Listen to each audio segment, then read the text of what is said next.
Le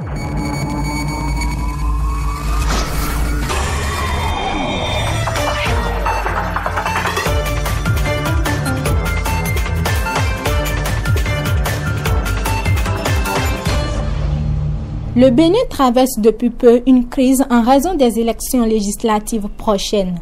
Cette situation, qui inquiète plus d'un, ne laisse personne sous silence. Ce 10 avril 2019, c'est la présidente du mouvement politique La Dynamique du Changement pour un Bénin debout, Célestine Zanou, qui s'est prononcée sur cette actualité nationale à travers une conférence de presse. Aujourd'hui, donc, au Bénin, l'ambiance préélectorale nous interpelle. L'ambiance m'interpelle en tant que mère, mais aussi en tant que femme politique. Parce que c'est la première fois, c'est vraiment la première fois que la communauté internationale est si préoccupée par l'organisation d'une élection au Bénin. J'ai rencontré des diplomates plusieurs fois qui ont exprimé leurs inquiétudes et nous avons reçu, le président a reçu ici, notre pays a reçu des émissaires de haut niveau venus s'enquérir de ce qui se passe au Bénin et de comment nous organisons ces élections.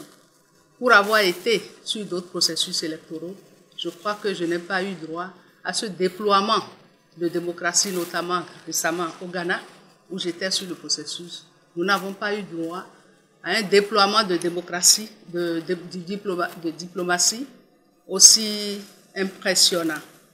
Donc, si la communauté internationale est préoccupée par l'organisation des prochaines élections législatives chez nous, c'est un signe avant-coureur que ce que nous faisons n'augure pas d'un lendemain meilleur. C'est la preuve qu'il y a un malaise grave qui dépasse la normalité et qui devrait nous interpeller tous. À partir de ce moment, ce serait se cacher derrière son petit doigt que de déclarer et de soutenir, comme nous le faisons, comme nous l'entendons aujourd'hui, que les élections du 28 avril prochain augurent d'une bonne santé de notre démocratie et ne mettent pas en perspective un désastre incommensurable pour notre pays. Par conséquent, c'est dire faux que de soutenir encore que la réforme du système partisan actuel.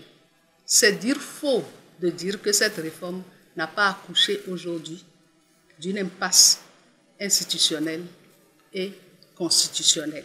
Vu cette impasse qui sévit dans le pays, que faut-il faire selon vous? À cette question, Célestine Zanou répond. Que l'heure n'est ni aux récriminations ni aux condamnations. On ne va pas condamner. L'heure n'est pas à ça. Encore moins à l'arrogance futile d'un vainqueur ou au ressenti d'un vaincu humilié.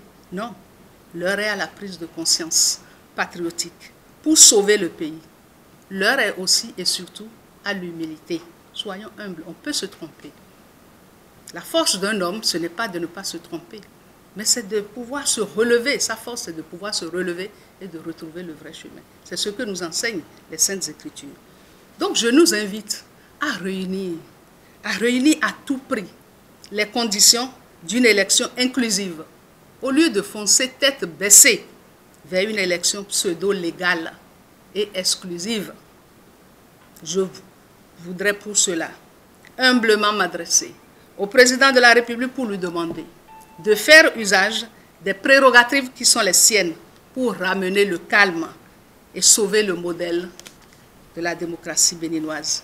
Il le peut. Le président de la République, il le peut. C'est lui qui a les clés aujourd'hui.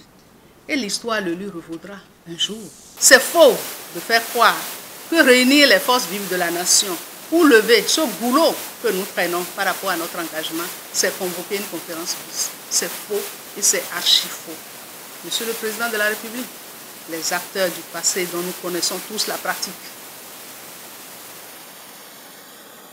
et les conseils prodigués auparavant ne sont pas les plus indiqués pour vous entourer et vous prendre en otage. Nos yeux sont grands ouverts et nos oreilles sont loin d'être amnésiques. Monsieur le Président de la République, comme vous l'avez commencé le 6 mars dernier, il suffit d'élargir. Il faut élargir la rencontre aux forces vives de la nation avec un seul ordre du jour.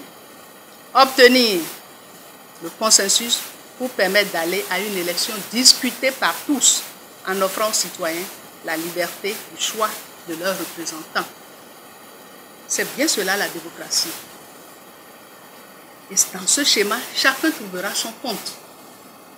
Les blocs resteront blocs sous le vocable alliance de partis, et c'est d'ailleurs ce qu'ils sont réellement, puisqu'ils ne sont fondés sur aucun ciment idéologique. Je rappelle ici la mise entre parenthèses des actes subséquents tels que les congrès de dissolution des partis, parce que c'est ça aussi qui les bloque dans les blocs et qui fait qu'ils ne veuillent pas se développer. Les autres partis qui sont prêts et qui ne remplissent pas les conditions individuellement pourront se mettre aussi en alliance pour aller à ces élections. Et maintenant, les partis qui sont prêts et qui remplissent individuellement les conditions pourront aussi aller aux élections. Célestine Zanou a également ajouté qu'il faudrait éviter l'intervention d'une communauté internationale dans une crise afin de faire preuve de maturité dans la gestion des problèmes qui pourraient se présenter à nous.